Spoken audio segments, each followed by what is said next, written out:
මට දැන් උගේ නමක්වත් මතක නෑනේ. ඔය සමහර උන් මගදී හම්බෙනවා. ඒ මගදී හම්බෙද්දී උන් මන් දිහා බලන් එන ආඩම්බරේ. යාළුවෝ සෙට් එකත් එක්ක මං එන ඇටි ඕම කරලා බලන් ඉන්නවා. නොකිය කියන ඔයන්නෙත් මං ගහපු එකක් තමයි කියලා. ඇත්තමයි පව් කියලා හිතනවා. මොකද උදල්නේ හෙල්ලොක්ක උඩට උඩ හිනානවා කියලා. අපිට ඉතින් ඔක එකපාරට පාරේ කරගෙන යන්නත් බෑනේ. හේකාන්ත පුරුදු යන්න ගන්න හරි ලොකු උන්නේ. ඔහොම ඉඳලා කවුරු හරි එක කෙල්ලෙක් යාළුවෝ ඔක්කොම චකාවලා. මොකද ඒ කියවිල්ල හැමෝටම කී හිනා වෙනවනේ. ඉතින් එච්චරයි බා.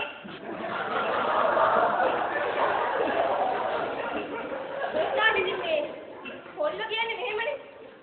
මොනවද මං කරන්නේ? ඔහොම ලව් කළා හරියන්නේ නැහැ. කොහෙට හරි අරන් ඵලයන් බං. අරන් ගිහිල්ලා දීපම් බං එල්ල කිරි ආපේ සප. මං නම් අරන් ගිහලා දුන්න මචං නියම සැප. ඒ කියපුව ජීවිතේට පිට යන්නේ. එහෙම කිව්වොත් සතියෙන් වෙන කොල්ලෙක් එක්ක.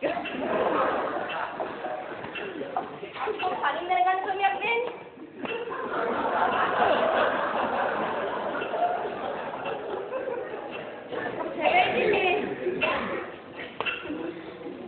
අපේ නිලන්ත එයාත් එක්ක වැඩක් නෑ.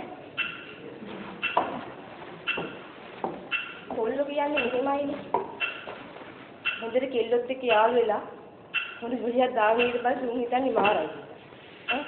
ඒ වුණාට උන්ගේ මාර පඩනේ තියෙන්නේ. ওই චන්දි වගේ ඉන්නව නේද? ඊට පස්සේ ඉතින් අපි උගේ මෙච්චරයි සයිස් එක වල පස්සේ ඌට ඔක්කොම චකව් දාන්නේ. මොකද ඌ ඇවිල්ලා කියනවා මේ හරි වැඩක් වෙලා තියෙනවා. ඔය මේ කොල්ලෝ ඉන්නවනේ. සමහර උන්ට ෆ්ලයින් අප්සේ. අනිත් උන්ට ලෑන්ඩින් අප්සේ.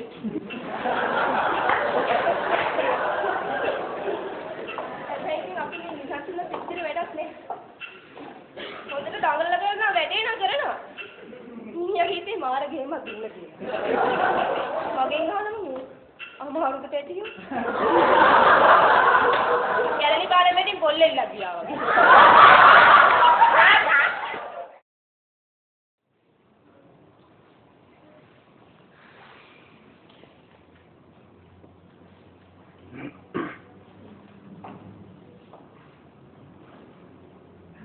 Yeah.